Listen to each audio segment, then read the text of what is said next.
Boa noite. Que primavera gelada, mas esse assunto a gente vai tratar amanhã. Hoje devo dizer que eu não sei o que vocês fizeram por merecer para, neste momento, assistir a uma palestra no final dos trabalhos que versa sobre suicídio. Entretanto, quando o espírita fala de suicídio, ele está falando, na verdade, de vida, e de vida em abundância. O sentido da vida e o despropósito de abortarmos um projeto realizado com tanto amor e tanto carinho antes da nossa encarnação. A bem da verdade, precisamos dizer na largada dessa conversa, que será breve, que o assunto que nos traz aqui hoje é um tabu. Tabu é aquilo que a gente prefere não falar sobre por razões culturais, razões sociais, razões místicas ou religiosas ou supersticiosas. Tabu é um assunto proibido. E o suicídio, definitivamente, é um assunto ausente da sociedade, e essa não é uma notícia boa. Explicaremos o porquê. Vou compartilhar alguns números da Organização Mundial da Saúde que emprestam, a meu ver, legitimidade e urgência no tratamento desse tema entre nós. Estima-se que por ano um número entre 900 mil e 1 milhão de pessoas se matem no mundo todo. São 3 mil casos consumados por dia, 1 a cada 30 segundos. No Brasil são 26 óbitos oficialmente registrados por suicídio. Não aparecemos no ranking dos países onde esse problema é mais grave. Entretanto, estamos ali no ranking, no número 76.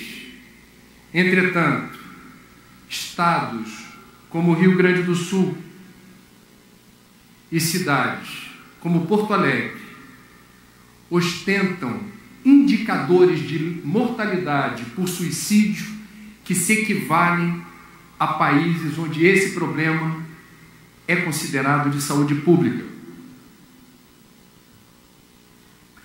O número de pessoas que se suicidam no mundo hoje já supera aquele oficialmente registrado de óbitos por homicídio ou conflitos armados.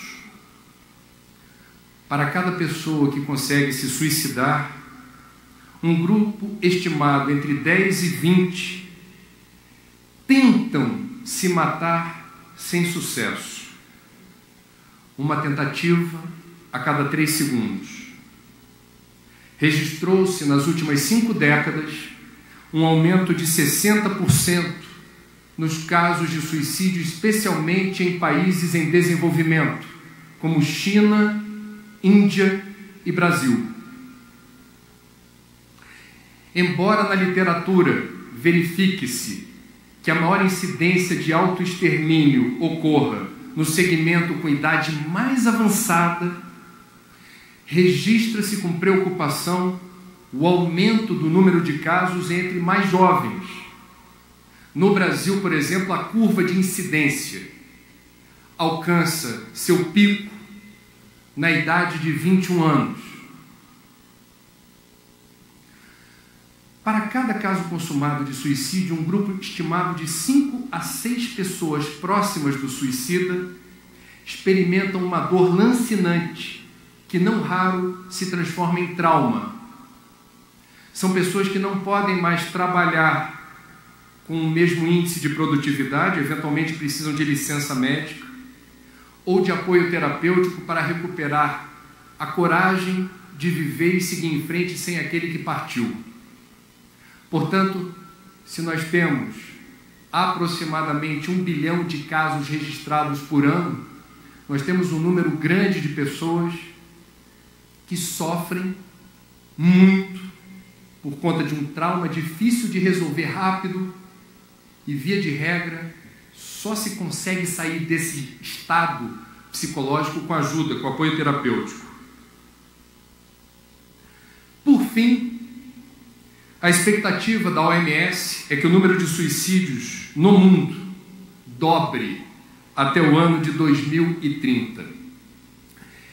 Todas as vezes que a gente fala sobre esse assunto, aonde eu estou, eu costumo perguntar quantos já tinham essa informação.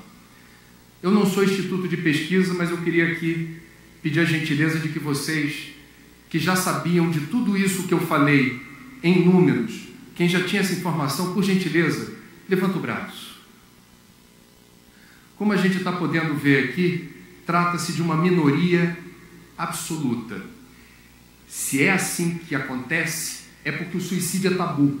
É um assunto invisível, não coberto pelas mídias, e a gente, portanto, sem informação, não considera este um problema, nem mobiliza esforços, nem consagra tempo e energia para resolver.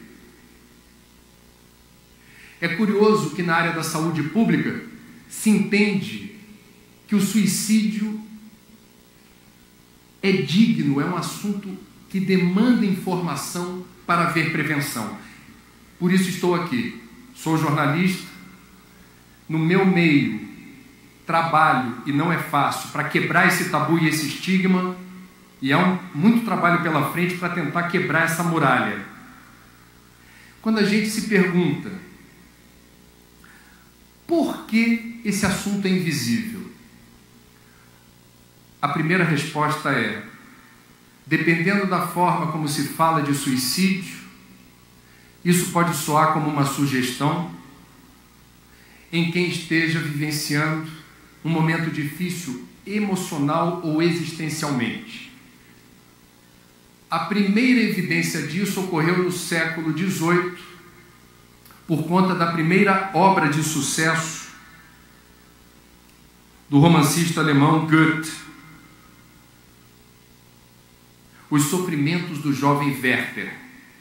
É do ano de 1774, um romance em que o personagem principal, desiludido amorosamente, no final da história resolve se matar. E daí?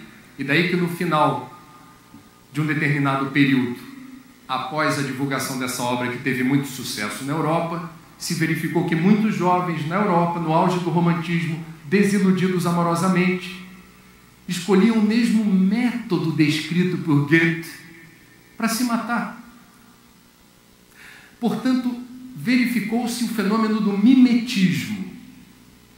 Quem esteja vivenciando uma situação vulnerável, emocional ou existencialmente, pode se inspirar em livros, peças, filmes ou na forma como a imprensa reporta casos de suicídio para repetir o gesto.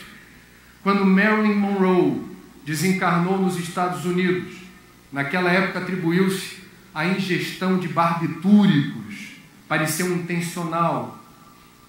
Houve, por efeito mimético, muitos casos parecidos. Quando o líder da banda Nirvana, Kurt Cobain, precipitou o seu retorno à pátria espiritual pelas portas do suicídio, igualmente se verificou, por efeito de imitação, jovens nos Estados Unidos principalmente que repetiram esse gesto fatal. Moral da história, há que se ter cuidado no trato do assunto. E o que diz a OMS sobre a maneira correta da gente falar de suicídio? A maneira correta é lembrar que o suicídio é prevenível em 90% dos casos. Eu vou repetir porque é outra informação que a maioria de nós não tem. Segundo a Organização Mundial da Saúde, em 90% dos casos, o suicídio está relacionado a psicopatologias diagnosticáveis e tratáveis.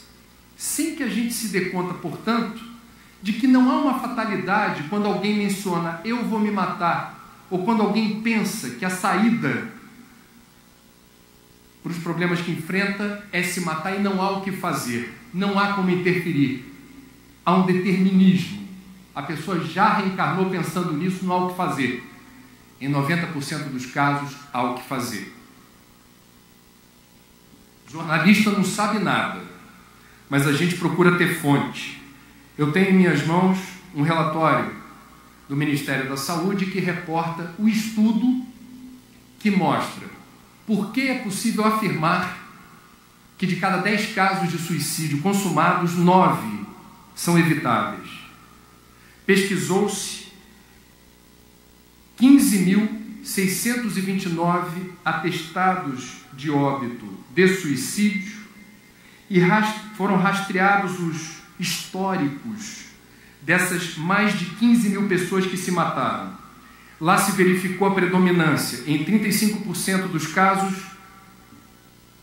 de transtorno de humor, depressão, diagnosticável e tratável, transtornos relacionados ao uso de substâncias, drogas, lícitas ou ilícitas.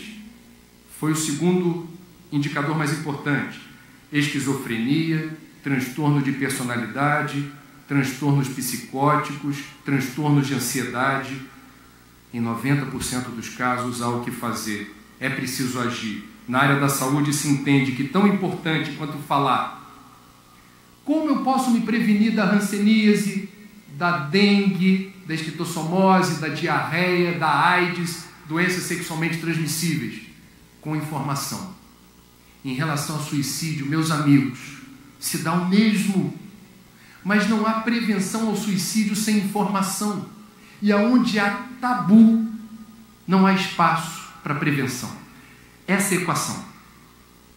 Eu estou aqui, sendo hoje, humildemente, com todas as minhas limitações, porque não é a minha área de trabalho, sendo porta-voz daquilo que muitos psiquiatras e psicólogos no mundo tentam e não encontram espaço para dizer. Precisamos agir na direção contrária do autoextermínio. Não basta lamentar, não basta rezar.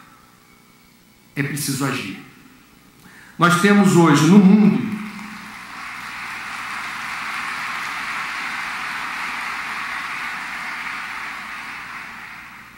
isso é curioso. Eu citei aqui alguns transtornos de ordem mental.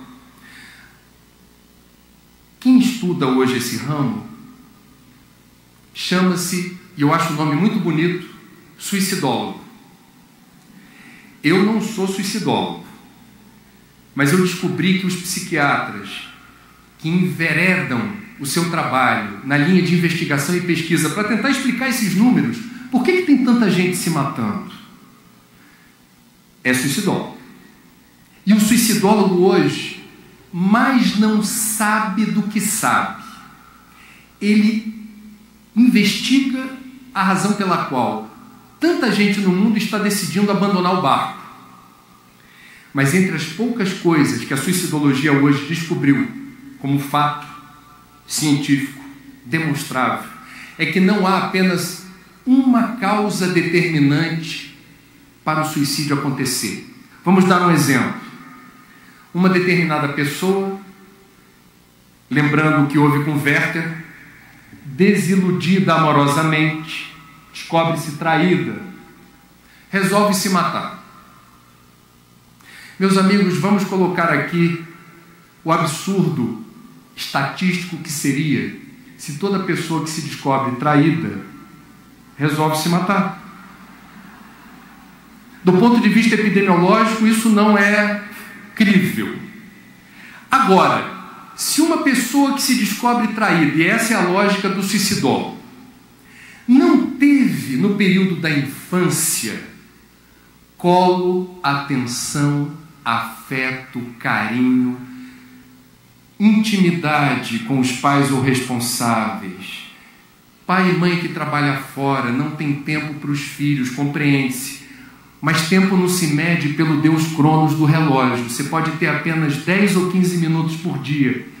Não é vendo a novela das 9 no sofá junto que você vai contabilizar aquele momento como um momento de compartilhamento. São 10, 15, 20 minutos que o filho ou a filha, a criança, percebe que aquele tempo é dela. Totalmente dela. É o calor do colo, é o olho no olho, é a atenção. O nome disso é nutrição emocional. No período em que a gente tem mais fome de carinho, de afeto, de amor. 0 a 7 anos de idade. Quem cresce no ambiente doméstico, cercado de carinho, amor e afeto, constrói uma rede de proteção que não é 100% eficiente, mas faz a diferença para o resto da vida nos momentos em que a gente estiver inseguro, triste, para baixo, deprimido. Eu tenho estoque de amor dentro de mim. Eu fui alvo de atenção, cuidado, carinho e afeto. Isso me acompanha. Faz a diferença. Aquele que se matou porque se descobriu traído, possuía alguma crença numa força superior? Eu posso chamar de Deus ou de qualquer outra coisa. Possuía ou não possuía? Não possuir fé em alguma força superior constitui um fator de vulnerabilidade, associada a outras, que podem colocar aquela pessoa fragilizada num grupo de risco. Há outros fatores associados, eu não vou me alongar neles. Nós vivemos num país machista, na era da sociedade patriarcal, que não tolera o homossexualismo.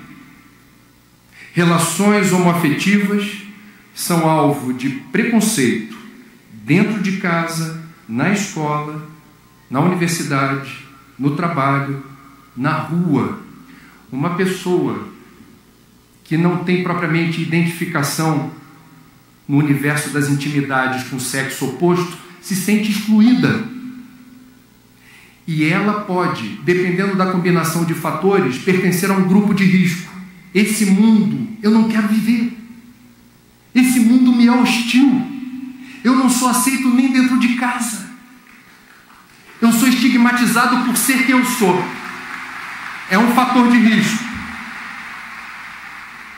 No Rio Grande do Sul, algumas pesquisas indicam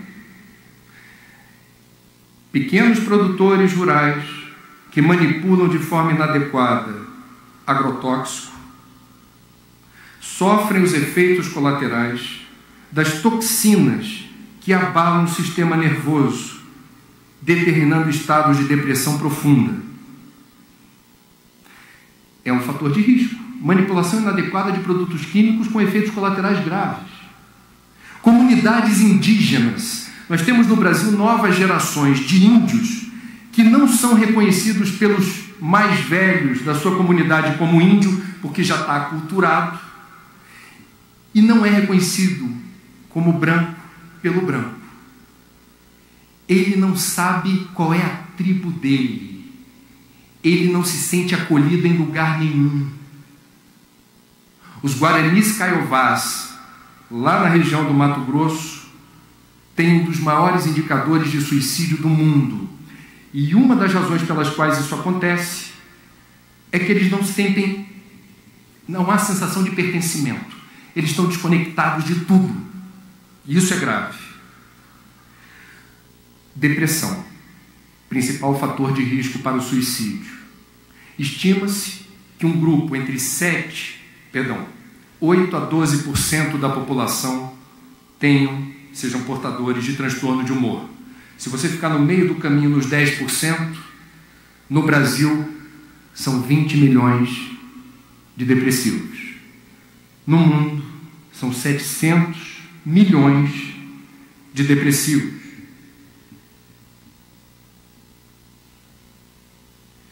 Importante não confundir depressão com estado depressivo. O torcedor do Internacional, com todo respeito hoje, quem vos fala é um torcedor do Fluminense que que já foi para a 3ª divisão e sabe o que é o inferno, o umbral. Eu vivenciei um estado depressivo quando fomos para a 3ª divisão e um jornal do Rio de Janeiro estampou na primeira página o que um tricolor ilustre chamado Chico Buarque declarou a respeito desse tema: descanse em paz, Fluminense. A Cláudia, minha companheira, sabe que eu ainda sou muito imperfeito no quesito futebolístico e me sinto ridículo quando eu fico triste porque meu time perde, mas eu sou assim ainda. Estado depressivo faz parte da vida. Quem não experimenta tristeza ou estado depressivo não está em plenas condições de saúde. Porque ser encarnado no planeta Terra significa estar navegando numa montanha russa em que há momentos de profunda paz, alegria, bem-estar. São aqueles dias que a gente diz assim: eu podia desencarnar hoje. Seria o dia perfeito. E há outros momentos em que, mesmo sendo espírita, acreditando em Deus, rezando para o guia e para o mentor, nada está dando certo. E a gente se sente sozinho, fragilizado e vulnerável. Por que faz parte da vida a experiência da dor? Porque ela ajuda a gente a criar musculatura espiritual. É a resposta ao agulhão. Como diz Carlos Drummond de Andrade, num poema muito bonito: a dor é obrigatória, o sofrimento é opcional. Entender a dor significa: está doendo, eu estou me sentindo dolorido, mas eu estou compreendendo que isso faz parte do meu projeto evolutivo. É decorrente da maneira ainda imperfeita com que eu me posiciono no tabuleiro da existência. Agora, o sofrimento é o agravamento desse estado, em boa parte dos casos por invigilância ou dificuldade da gente ser paciente e tolerante com certos processos que fazem parte da vida. Estado depressivo não é depressão. Depressão é um transtorno de humor que determina interferência na bioquímica do cérebro. As sinapses cerebrais ficam comprometidas, a passagem do bastão da informação de neurônio para neurônio se dá com extremo vagar. Isso faz com que o depressivo não tenha, por vezes, sequer a disposição de levantar da cama para tomar café, para abrir a janela, para atender o telefone. É uma existência morta em vida. E ele sofre quando alguém chega para ele e diz assim: você tem saúde, você tem emprego, você tem uma família linda, e você está aí prostrado. Levanta! Quem já teve a experiência de compartilhar dentro de casa a convivência com uma pessoa portadora de depressão, sabe como é difícil essa convivência e sabe como é importante oferecer todo o apoio, toda a ajuda, toda a solidariedade para quem está passando por essa dor. A pior coisa que você pode dizer para um depressivo é: levanta! Há outros métodos para lidar com isso. Qual é a saída para enfrentar a depressão? Eu vou pegar o método de Valdiano. 3 providências básicas. A primeira: usufruir do privilégio que é estar encarnado no século XXI e fazer uso daquilo que nenhuma outra encarnação passada esteve a nosso alcance. Antidepressivo. Recomendado por um médico, tendo a paciência de ver se a fórmula e a dosagem são compatíveis com a sua demanda, aguardar o resultado. O que os gregos chamavam na antiguidade de melancolia, em boa parte dos casos era depressão. E não tinha antidepressivo até há pouco tempo atrás. Viva o mundo de regeneração que está chegando com coquetéis importantes de antidepressivo para interferir na bioquímica do cérebro. Resolve o problema? Não. Mas não abra mão desse recurso. Ele é um primeiro passo terapêutico. O outro qual seria? o apoio indispensável e inadiável do terapeuta, para que ele ajude o depressivo a entender melhor quem ele é, o que o incomoda ou o fragiliza, aonde falta coragem, aonde falta disposição, eventuais causas dessa vida que estão determinando essa letargia, essa dificuldade de movimentação na existência. Não é possível abrir mão da terapia. Por último, mas não menos importante, a fluidoterapia. Lamartine Palhano Júnior, pesquisador espírita, diz que em aproximadamente 70% dos casos a depressão está associada à ação de obsessores. Pela lei de sintonia, convém buscar o recurso da fluidoterapia, do passe magnético, para que a gente consiga, nesse período difícil, ter uma retaguarda minimamente não vulnerável à ação de quem está ajudando a gente a permanecer no buraco. Ainda falando de depressão, vou evocar aqui o que diz Joana de Ângeles. Aspas.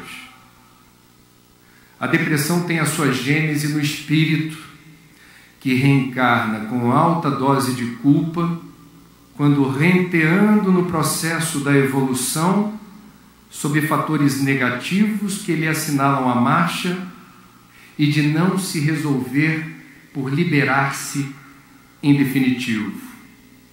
Essa vulnerabilidade, em boa parte dos casos, é culpa. Essa vulnerabilidade, você pode saber, quem está batendo em você, no depressivo não sabe por que está batendo, mas o depressivo sabe por que está apanhando. É algo por aí. E ele precisa mobilizar forças no sentido de, no mínimo, ter esperança, paciência de que aquilo vai passar. O psiquiatra Jaider Rodrigues de Paula, que é espírita, nos diz: estão insípidas no perispírito as matrizes da depressão. O corpo físico reflete o corpo espiritual. Se o reencarnante traz esculpido no seu psicossoma as matrizes da depressão, elas influenciarão ativamente na seleção genética dos elementos que poderão, é uma possibilidade, poderão viabilizá-la na vida física, caso o interessado deseje. Olha o livre-arbítrio. Doenças são efeitos, não causas. O que diz o Espiritismo a respeito da depressão? Perdão, depressão eu já falei. O que diz o Espiritismo a respeito do suicídio? Não há outra filosofia espiritualista, a religião, corrente mística que nos ofereça tanta informação e subsídios para compreender a realidade do suicida no plano espiritual. Importa saber que em nenhuma hipótese o ato suicida representará alívio ou melhora das condições emocionais daquele que se autoextermina.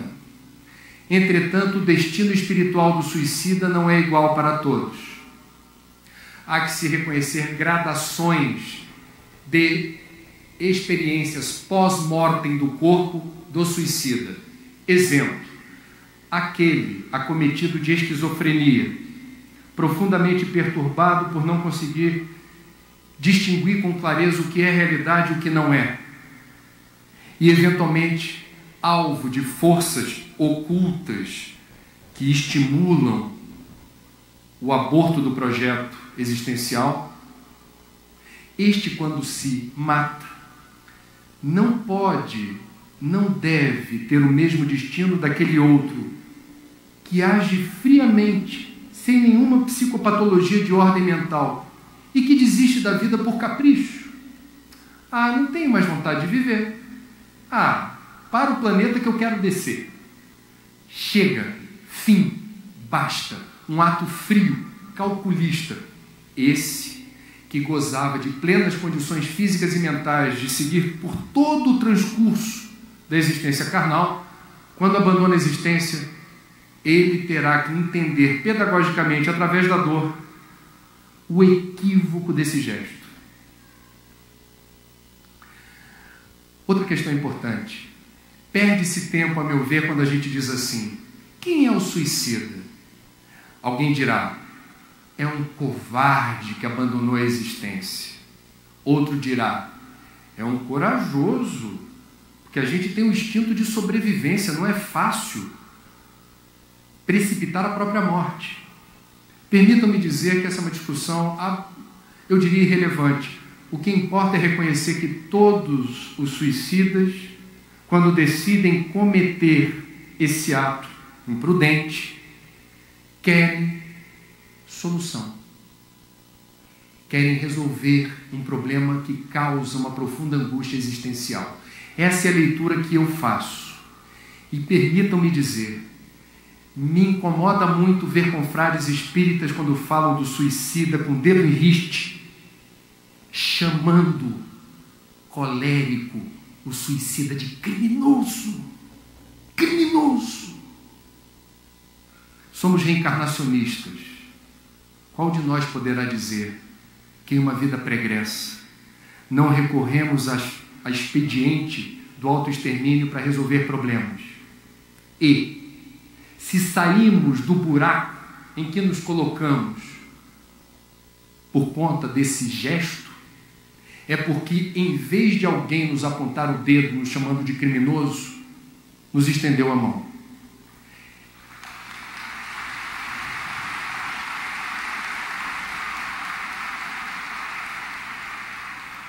Me parece, portanto, de fundamental importância que, mesmo entendendo a gravidade do suicídio, o nosso gesto seja aquele compatível com o do Evangelho, que perdoa 70 vezes 7 vezes e que ama o próximo como a si mesmo.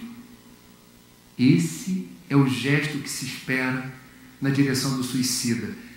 Permitam-me dizer que me incomoda igualmente na prece final, numa instituição espírita, depois de uma palestra ou qualquer outra atividade da casa, na maior parte dos casos em que eu prestei atenção no que estava sendo dito na prece final, a gente se lembra do orfanato, do asilo, do manicômio, se é dia de São Francisco, dos vira-latas, dos gatinhos abandonados.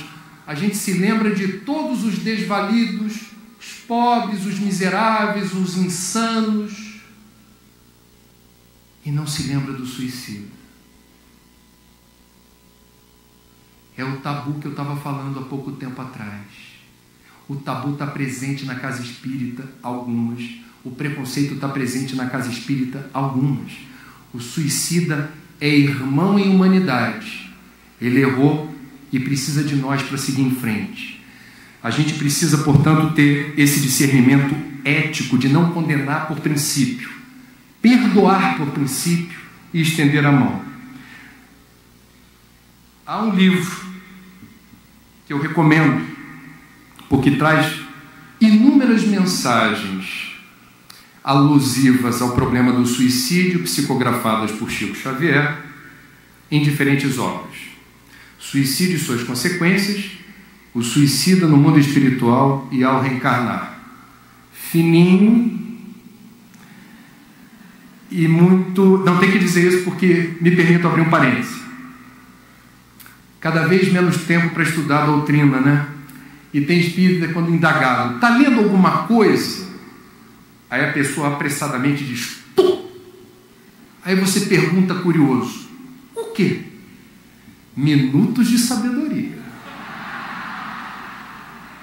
Todo dia no ônibus, no trem, na fila, eu abro a bolsa, abro ao acaso uma página, e a pessoa diz isso com a boca cheia, assim, é um ritual. Leio, fecho os olhos e estou pronto para seguir em frente. Pastorino foi genial, mas as melhores obras dele não foram publicadas porque a justiça não permitiu. Houve um litígio. Minutos de Sabedoria faz toda a diferença, como parte do nosso processo de ajuste vibratório. Agora, não dá para contar com Minutos de Sabedoria para entender o que é a doutrina espírita. Eu vou destacar aqui o relato que aparece no livro, psicografado por Chico Xavier, ditado por Humberto de Campos, chamado Estante da Vida, em que Irmão X entrevista uma suicida de 32 anos que desencarnou no Rio de Janeiro ingerindo formicida. O resultado da entrevista é apresentado em tópicos. Primeira constatação: ela não possuía consistente fé religiosa. Permaneceu completamente lúcida e por muito tempo quando sobreveio a morte. Padeceu terríveis sofrimentos ao verificar-se desencarnada. Ouviu os lamentos de seu marido e do seu pequenino filho a suplicar socorro. Quando o rabecão lhe arrebatou o corpo imóvel, tentou ficar em casa, mas não pôde. Atirada a um compartimento do necrotério, chorava de enlouquecer. Ao se ver nua na mesa de necropsia, de imediato tremeu de vergonha. Depois de 2 homens abrirem seu ventre sem nenhuma cerimônia, na necropsia, aguentou duchas de água fria nas vísceras expostas. Orava à maneira dos loucos desesperados, sem qualquer noção de Deus. Muitos amigos e parentes desencarnados, embora procurassem auxiliá-la, não conseguiam, porque, dada a sua condição de suicida, continuava em plenitude das forças físicas. Ela ainda estava materializada, vinculada ao corpo de carne. Assistiu ao próprio enterro com o terror que se pode imaginar. Estando mentalmente cega de dor, não podia enxergar os benfeitores espirituais no cemitério. Isso me emocionou a primeira vez que eu li, porque mesmo quando a gente, porventura, comete a imprudência de se matar, nossos guias e nossos mentores estão do nosso lado. Nunca estamos sós. Não sabe por quanto tempo esteve na cela do sepulcro. Quando a corda magnética cedeu, é o laço que nos une, nós, perispírito, a nós, corpo físico. Quando esse laço finalmente se desprendeu, ela pôde se pôr de pé na cova. Após muito tempo de oração e remorso, obteve socorro de espíritos missionários, a fim de interná-la num campo de tratamento no mundo espiritual. Decidiu matar-se por ciúmes do esposo, que passava a simpatizar com outra mulher. Bom, Humberto de Campos perguntou-lhe se aquela atitude havia trazido algum benefício. E ela respondeu o seguinte: apenas complicações. Após 6 anos de ausência, ferida por terríveis saudades, ela obteve permissão para visitar a residência que julgava como sendo a casa dela, no Rio de Janeiro. Tremenda surpresa. Em nada adiantara o suplício, diz ela. Meu esposo, moço ainda, necessitava de companhia e escolhera para a segunda esposa a rival que eu abominava. Ele e meu filho estavam sob os cuidados da mulher, que me suscitava ódio e revolta. Em outras passagens desse livro, se diz que as pessoas, quando cometem suicídio no auge do desespero, por vezes a solução do problema ocorre horas depois do ato fatal, no dia seguinte. É impressionante a providência divina. É um momento de superação.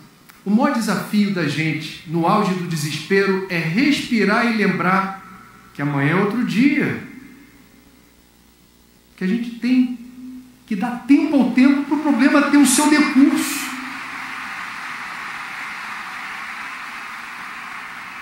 Parece simples, mas não é.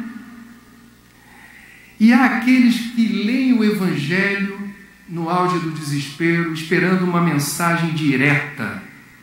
Tem que falar comigo, tem que dar resposta para o meu problema.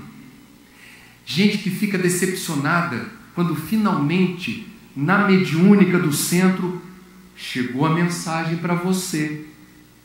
E o espírito de luz, com mensagens entendidas como subjetivas, não diretas, estimula a coragem, enseja a esperança. A pessoa amassa a mensagem, joga no lixo. Esperei tanto por uma resposta, e me vem isso que aparece em qualquer obra de Chico, de Divaldo, de Raul.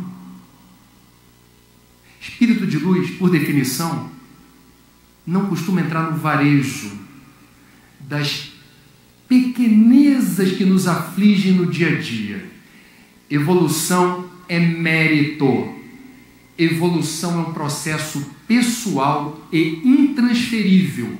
Se o guia se propõe a escrever: Alberto, amanhã não vá trabalhar, vai por mim, procura outro emprego. Em relação à sua mulher, você está ouvindo muitas bobagens todo dia, está na hora de se impor na relação. Não há mérito. Não há mérito. Não há evolução. A pedra foi cantada. Não há o que comemorar. Uma existência que passa rápido e sem a solução esperada para aquele projeto. A pergunta que a gente faz quando o suicida sofre é a seguinte: é Deus que castiga? Eu confesso a vocês que eu não entendo a palavra castigo compatível com doutrina espírita, embora apareça a palavra castigo em algumas obras. Castigo não é aplicável aqui porque, imagine a seguinte situação: apagão, não tem luz em casa, é noite. Pais pegam a vela e acendem, e um filho pequeno resolve brincar com a vela, porque nunca teve apagão naquela existência miúda. Ele se entretém com fogo e começa a passar o dedinho na chama até queimar. A pergunta é: Deus castigou o garoto porque ele botou o dedo no fogo? Não me parece que seja isso. O encontro de uma estrutura de carbono cheia de terminais nervosos chamada dedo com uma energia elementar do universo chamada fogo, com alto poder calorífero, resulta em degradação da estrutura de carbono com repercussão no sistema nervoso. É a natureza agindo. São as leis que regem a vida e o universo. Não há castigo de Deus se você queimou seu dedo na vela, filhinho. Em relação ao suicídio,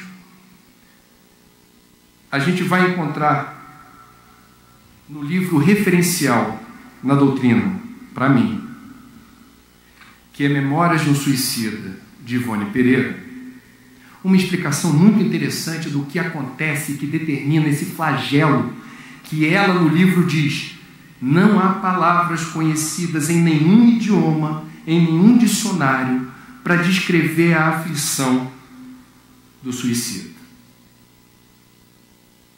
Diz Dona Ivone: será preciso que se desagreguem dele, o suicida, as poderosas camadas de fluidos vitais que lhe revestiam a organização física, adaptadas por afinidades especiais da grande mãe natureza à organização astral, ou seja, ao perispírito, as quais nele se aglomeram em reservas suficientes para o compromisso da existência completa. Resumo da ópera: há fatores deterministas em cada encarnação. Se eu sou filho do meu pai e da minha mãe, o meu DNA está determinado. Está determinado. Antes de eu nascer, o meu projeto definido pelos engenheiros do departamento da reencarnação, já se sabe. Cor dos meus olhos, que altura eu vou ter, que vulnerabilidade eu vou ter física. Eu tive pielonefrite no rim, eu tive rinite alérgica braba na minha infância, eu tive um monte de problema. Alguns desses problemas está muito claro que houve um determinismo, uma vulnerabilidade do meu psicossoma. Entre outros quesitos deterministas está a quantidade de fluido vital que cada um de nós traz para a existência atual. Eu não quero saber quando eu vou desencarnar, não me interessa. Se alguém aqui souber, guarda a informação. Mas o que eu sei? Eu sei que eu tenho prazo de validade. E esse prazo de validade já foi definido antes de eu reencarnar. Agora, se eu resolvo partir dessa para outra, pelas portas do suicídio, significa que eu não esgotei todo o estoque de fluido vital que estava pronto para ser queimado. O carro foi abandonado na estrada com metade do tanque cheio. Do ponto de vista da natureza, esqueçam a palavra castigo, há uma ressonância. Quando eu tento me desligar da vida e do corpo, a quantidade de fluido vital determina uma ponte virtual de sensações absurdamente desprazerosas de um corpo que está já seguindo o seu destino, do colapso orgânico. Ele não está mais respondendo às minhas demandas, mas eu sinto o corpo se degradando. Não é castigo, é uma lei da natureza. Nós que, porventura, nessa vida, não pensamos em suicídio, estamos de bem com tudo. Não sei o que eu estou fazendo aqui, porque eu queria estar tomando um chocolatinho quente lá no Centrão. E suicídio não é um assunto que me apoquente.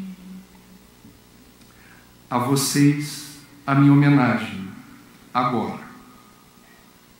No livro Céu e Inferno, Kardec observa que suicídio não é apenas o ato direto que culmina na extinção das forças físicas e a morte. O que diz Kardec? Eu, quando li isso, fiquei preocupado. É o que ele chama de suicídio indireto. O suicídio não consiste somente no ato voluntário que produz a morte instantânea, mas em tudo quanto se faça conscientemente para apressar a extinção das forças físicas. André Luiz é o melhor exemplo. Desencarnou na condição de tabagista inveterado e com alguma incursão na noite, na boemia. Sendo médico, apressando a extinção das forças físicas, desencarnou antes da hora. Não foi aquilo que André Luiz chama de... Depois, né? Ele chamou. Completista. O completista é aquele que usa até a última gota do fluido vital. Cumpre o planejado. O projeto foi feito no tempo estimado. Esse é o completista.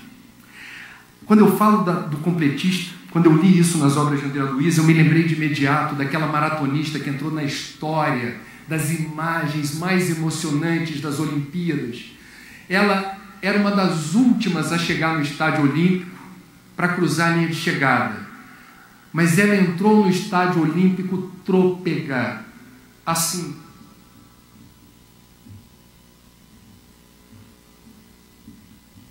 Os funcionários do Comitê Olímpico Internacional se cercaram para que ela não, se ela caísse, não se esborrachar no chão, mas não podiam tocar nela. E não podiam tocar por quê? Se tocassem e amparassem pelas regras da maratona, ela estaria desclassificada. Foi a imagem mais linda de todas as maratonas que eu já pude assistir na televisão, acompanhando a Olimpíada, porque ela conseguiu a duras penas, trôpega. Era uma imagem que despertava misericórdia. Dar a volta olímpica e cruzar a linha de chegada. ela foi ovacionada o tempo todo pela plateia. Quem estava acompanhando pelo COI aquela pessoa, aquela atleta, estava chorando, vendo o esforço descomunal que ela estava fazendo. Era uma completista. Ela não desistiu. As forças físicas já tinham abandonado e ela não caiu. E se caísse, provavelmente ela ia se levantar. E ela ia seguir em frente. Os guias e mentores, metaforicamente, estavam do lado. E os guias e mentores não poderiam tocar e se levantar porque o mérito da linha de chegada é dela. Metaforicamente, nos Jogos Olímpicos, eu vi algo que eu já tinha lido na doutrina espírita. Por pior que sejam as circunstâncias, seguir em frente é a meta. Cruzar a linha de chegada é a glória, é a medalha de ouro espiritual. Cheguei. Foi difícil, mas eu nunca tive sozinho.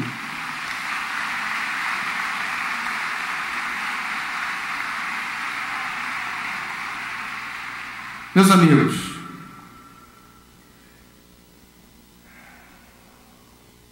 precisamos quebrar o tabu e romper os grilhões, dentro e fora da casa espírita.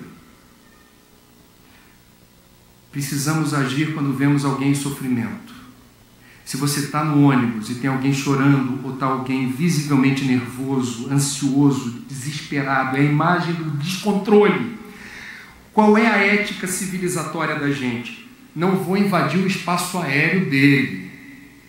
É um momento difícil dele. Ele vai ficar ofendido se eu chegar, eu nem conheço, vou perguntar, quer ajuda? A gente se exime de responsabilidade, é o processo dele. Permitam-me sugerir uma outra leitura da situação. No Espiritismo a gente vê em algumas mensagens, algumas obras, as péssimas companhias espirituais que circundam a pessoa em estado de desespero.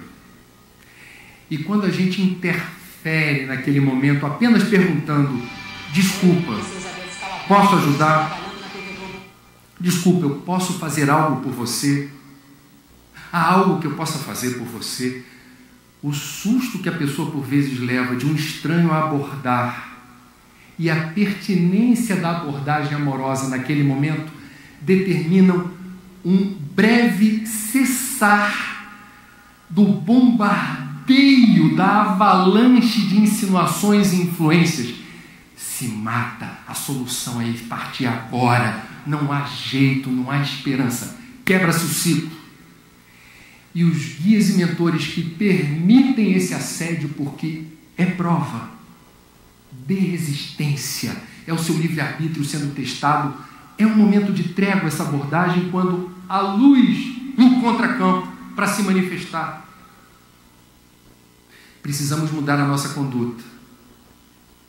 Podemos evitar a degradação da coragem de viver quando no nosso perímetro, no nosso espaço aéreo, alguém se revela fragilizado nesse nível. É possível fazer algo. E quando não acontece essa situação, lembrem-se que no Brasil existe uma instituição, dentre tantas, eu vou citar apenas uma, que merece nossa atenção e apoio. Ela foi criada em 1962 em São Paulo. Responde por 3 letrinhas. CVV. Centro de Valorização da Vida. Não tem nenhuma vinculação política ou religiosa. É mantida pelos próprios voluntários, que se cotizam para manter os postos onde há telefone e onde há atendimento virtual pelo CVV online. O que eles fazem exatamente? Treinam voluntários para escutar. O CVV recebe 1 milhão de ligações por ano, sem grande propaganda, sem nenhum apoio praticamente. Ainda assim, é reconhecido pelo Ministério da Saúde como instituição de utilidade pública, protagonista de um serviço de prevenção de alto nível. Não são médicos, psicólogos ou psiquiatras atendendo o telefone. São professores, são padeiros, são comerciantes, São jornalistas que emprestam 4 horas e meia por semana para ouvir quem quer desabafar ou compartilhar alguma informação. O que o CVV oferece? Uma escuta amorosa, sem julgamento, sem fazer juízo de valor e sem dizer para a pessoa o que ela precisa fazer. Eu vou fazer uma pergunta para vocês. Quando alguém procura a gente e precisa desabafar, e precisa falar, e fala muito, porque é um momento de catarse, desabafa, quanto tempo você suporta? Faça essa pesquisa. Porque, via de regra, o que acontece? A gente até ouve, mas num dado momento dá uma baita vontade de dizer: já entendi. Já sei o que você precisa. Tem um centro espírita ali em Igrejinha, que você tem que ir terça-feira às 8 da noite tomar passe. Mas não toma passe com qualquer um, não. Procura o Filisberto. E você acha que está ajudando porque funcionou com você. Você vai recomendar chazinho, banho de sal grosso, você vai recomendar um monte de coisa.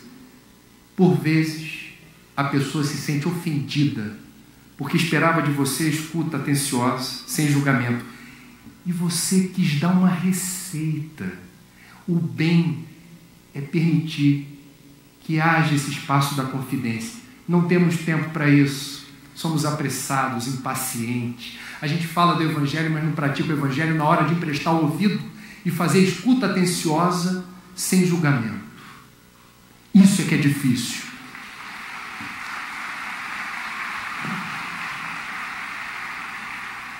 O que é mais interessante na história do CVV é que ele foi fundado por espíritas que não fizeram Tele Kardec em 62.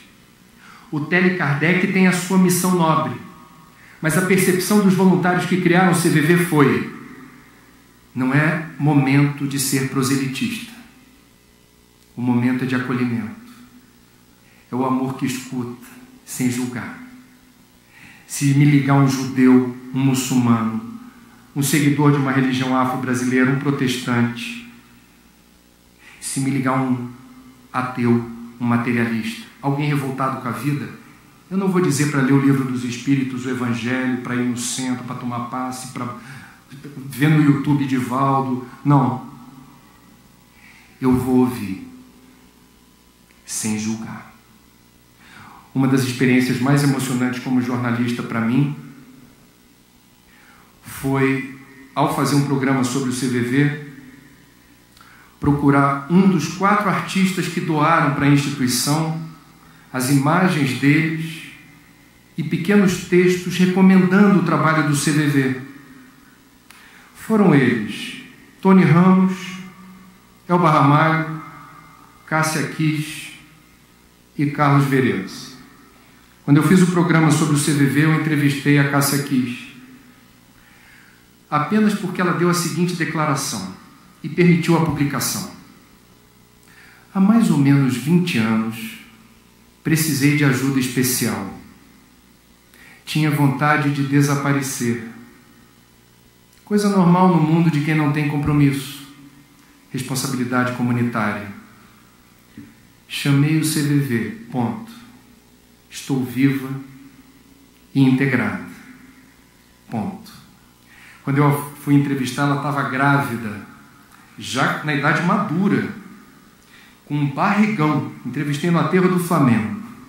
Falei: Cássia, você podia me repetir aquela declaração, dizer o que você sente pelo CVV? E ela repetiu dizendo, na hora de falar estou viva, ela falou assim: estamos vivos e integrados, acariciando a barriga.